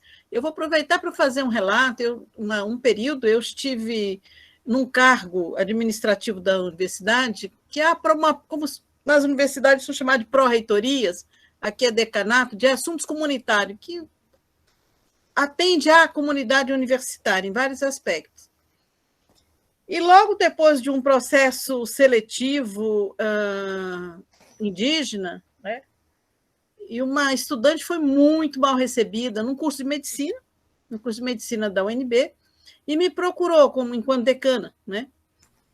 Me procurou enquanto decana, e o pró-reitor ali de assuntos comunitários, né? Pedindo um suporte, pedindo um apoio, inclusive recebeu todo o suporte, todo o apoio do serviço de saúde, do serviço de assistência social, né? Porque os colegas diariamente diziam para ela que ela não era indígena e que ela entrou pela janela na Universidade de Brasília. Porque a cor da pele dela, os traços dela, né? A ponto dela ter que ir lá na aldeia dela, tentar convencer o pai, a mãe, a querer vir aqui, a conversar com os colegas, né? Então, a gente tem um caminho muito longo ainda para percorrer, e eu acredito que essas instituições, como você está citando algumas delas aqui, estão abrindo esses espaços, mas ainda é um caminho muito, muito longo a percorrer. E essa coisa que está muito cristalizada da miscigenação no Brasil, né, ela tem que ser mudada, né, porque isso foi uma política de extermínio, né? Foi uma política de extermínio de nações, de povos, né? Então, era sobre isso que eu ia comentar, mas vi que você já entrou nesse tema, que eu acho que é uma questão também muito importante, né? E que o psicólogo também tem que entender isso, né? O psicólogo também tem que atender ou sem qualquer tipo de serviço que a psicologia possa desenvolver, né? Tem que entender que são povos que foram excluídos e que tem muito ainda para fazer a inclusão. E eu acho que somos nós, profissionais, né, da psicologia, se queremos uma psicologia muito humana, voltada para os direitos humanos, de recuperar e resgatar tudo isso, né? Inclusive de ter disciplinas, né, nos nossos currículos, né, que tragam né, esses conhecimentos, né? Sim. E ouvindo a senhora, é muito triste porque, assim, quem saiu do segundo grau conhecendo realmente, de fato, a história do Brasil? Né? E essa história ridícula, né, que é contada. E que, trocamos tudo por um espelho, olha como o índio é bobinho, né? E assim, a pessoa sai do ensino médio sem saber a história do Brasil, a pessoa sai de uma universidade, independente do curso, sem saber a história do Brasil, né? E as pessoas julgam os povos indígenas, o povo negro, enfim, sem saber a história do Brasil. Né? Então, olha que lindo, uma mulata. Olha que legal, nós somos o país mais misturado do mundo. Tá, mas de onde que vem essa mistura? Né? Quantas mulheres foram estupradas para isso? Quantas pessoas foram mortas para isso? Né? Da onde surgiu? O que é a teoria do embranquecimento? Né? E daí, esse psicólogo não sabe nem a história do Brasil e vai trabalhar. Mas eu atendo na clínica, eu nunca vou encontrar uma questão dessa. Então, se eu for para ser atendido com você e estiver sofrendo porque eu não consigo manter a minha identidade indígena e com todas essas questões, você não vai poder me atender porque você não sabe o que é o meu povo, né?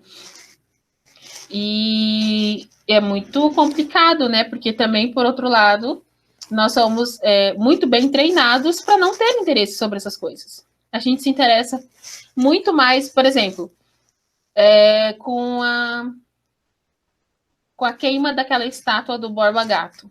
Quem é Borba Gato? Caçador de índio, estuprador, matador, né? Nossa, e ele merece uma estátua. Olha que legal.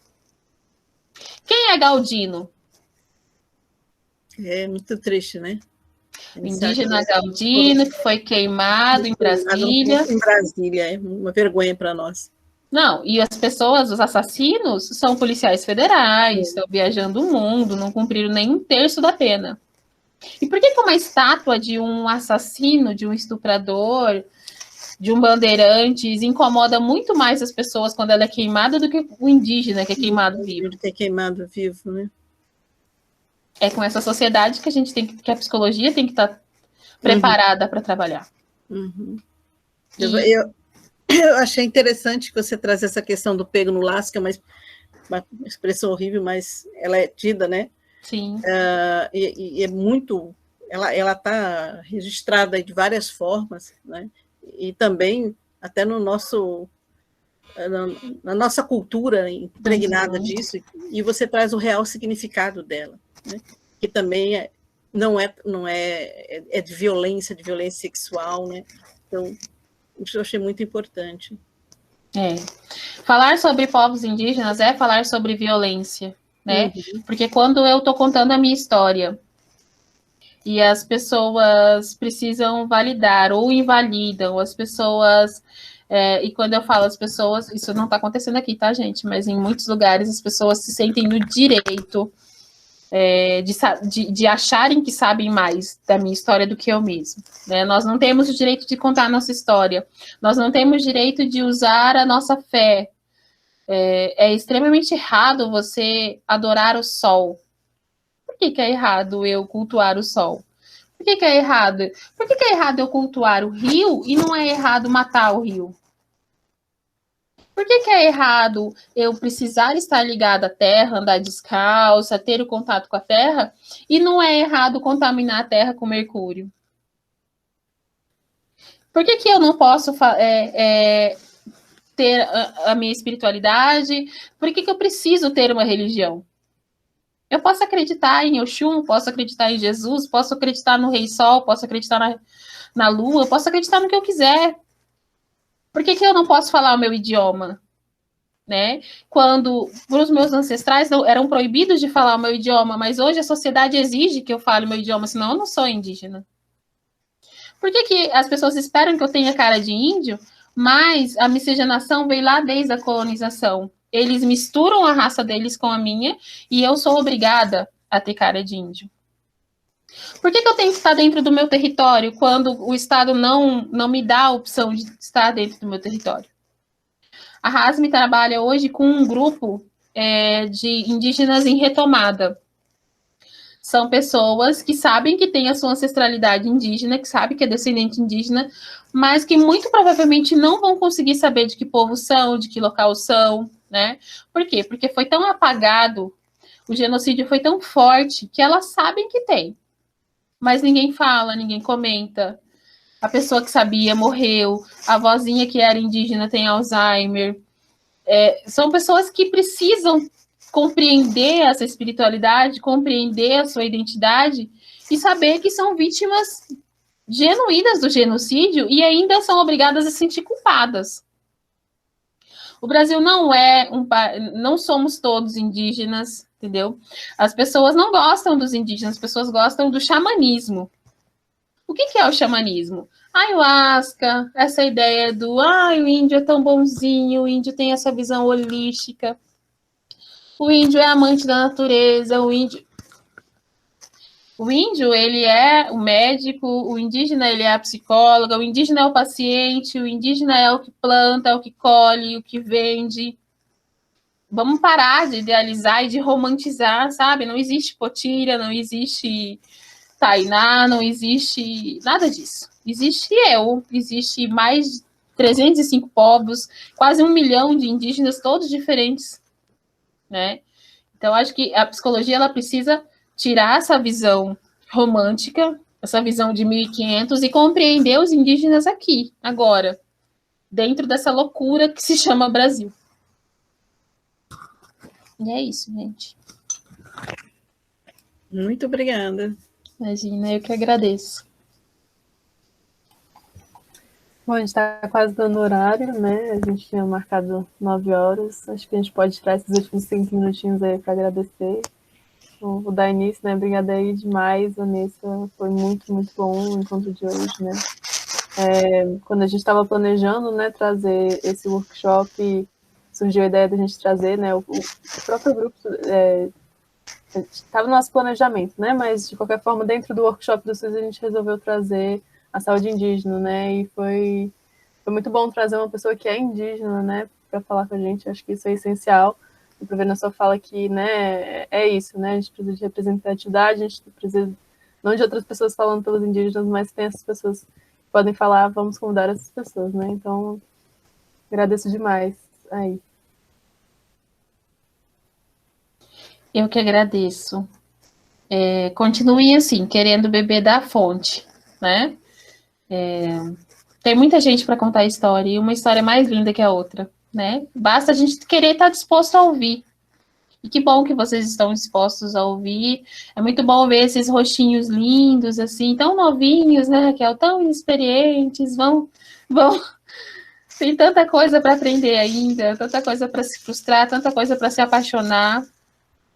Então é isso, muito obrigada. Muito obrigada mesmo, Vanessa. Você trouxe questões importantes para que possamos refletir também e, principalmente, abrir mesmo a nossa visão de mundo, né? E de pessoas que estão ao nosso redor e o papel do psicólogo, principalmente o papel do psicólogo na questão da saúde indígena, na questão, né, da saúde num contexto bem amplo, como você colocou aqui, né? E para que a gente tenha a concepção do que é o nosso país, né? E qual é a nossa função, o nosso papel, principalmente o compromisso social, né? E muito humanitário que a psicologia tem que ter, principalmente voltada para os direitos humanos, porque a gente tem muita coisa a recuperar, né? E a resgatar, né, dos erros do nosso processo civilizatório. Então é isso, pessoal. finalizamos o workshop do SUS. Obrigada novamente, Vanessa, e boa noite para todo mundo. Tchau, tchau. Boa noite, gente. Boa noite, Tchau. muito obrigada. Tchau, tchau. Tchau, gente. Boa noite. Tchau, tchau. Boa noite. Muito obrigada. Boa noite. Tchau, tchau. Tchau, tchau. Boa noite. Tchau, tchau.